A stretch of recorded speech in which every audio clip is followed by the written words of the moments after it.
All right, guys, it's time to have some fun. You are now in authority mode, and we're going to be talking about how to build the backlinks. What is a backlink blueprint for the authority mode?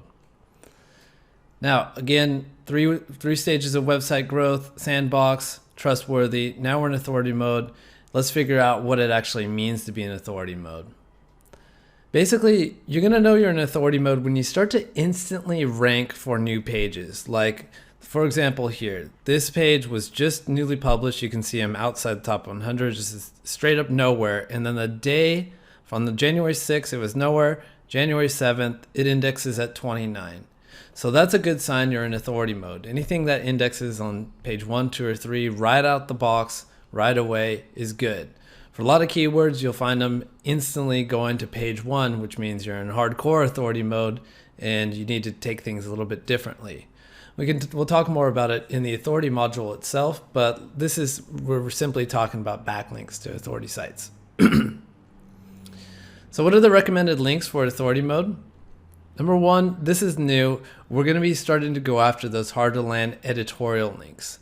So when you're in authority mode, you got a lot of content on the site. You probably got a lot of links and trust. So you got things ranking, you're probably making money, and it's time to get those justified, hard to get links.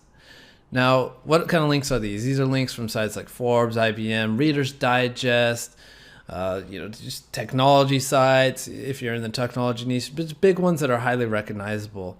And in general, how I define these is I'm going for a domain authority or domain rating of 70 or above. They definitely have an editorial process. It's hard to get these links. And the aim here is always to try to increase your own authority. So let's say I'm a DR50 site. I'm going to always try to get links from sites that are higher than DR50 to ultimately increase your authority. Now, I know that metrics should be taken with a grain of salt. This is just a general guideline to always know that at a certain point, you should always start to build links that are more powerful than yourself.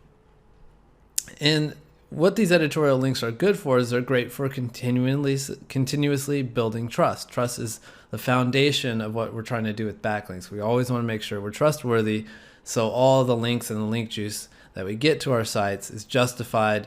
We don't end up penalized or something like that. Now, how to acquire these? Number one, you can do journalistic authorship. Now, let me just fairly warn you, this is a very, very long route. What this involves is building a persona or even doing it yourself and starting to write and build up a portfolio of pieces that you've written on various websites that have high authority, that have high trust, and getting trust for yourself as a writer so you can get gigs on Forbes, IBM, Reader's Digest, sites like these. It's a very, very long play. It's hard to do. You typically have to be a very, very good writer. I have friends doing this and they're hiring out PhDs to do their content. So it has to be really, really good, and it's a super long play. I tried this myself and I typically found that it wasn't really worth the ROI for the time and effort it took to go into getting these links that way. So instead I just started buying them.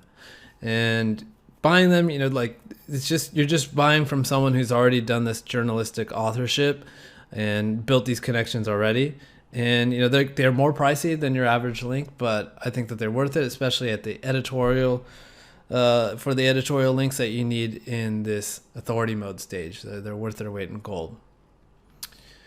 Then the business as usual stuff. So we're going to continue with guest posts, continue with link insertions. Those are always great for trust and power, respectively. To continue to do them at a 3-to-1 ratio, you're going to want most of your links coming from new pages versus old pages. Now, what to do with your PBNs? So PBNs, this is the optional stuff that you don't need to do to get any of these rankings, but in case you had built PBNs before in the trustworthy phase, now it's time to start peeling these guys off because we don't need them anymore, and let's get our website completely safe and completely clean.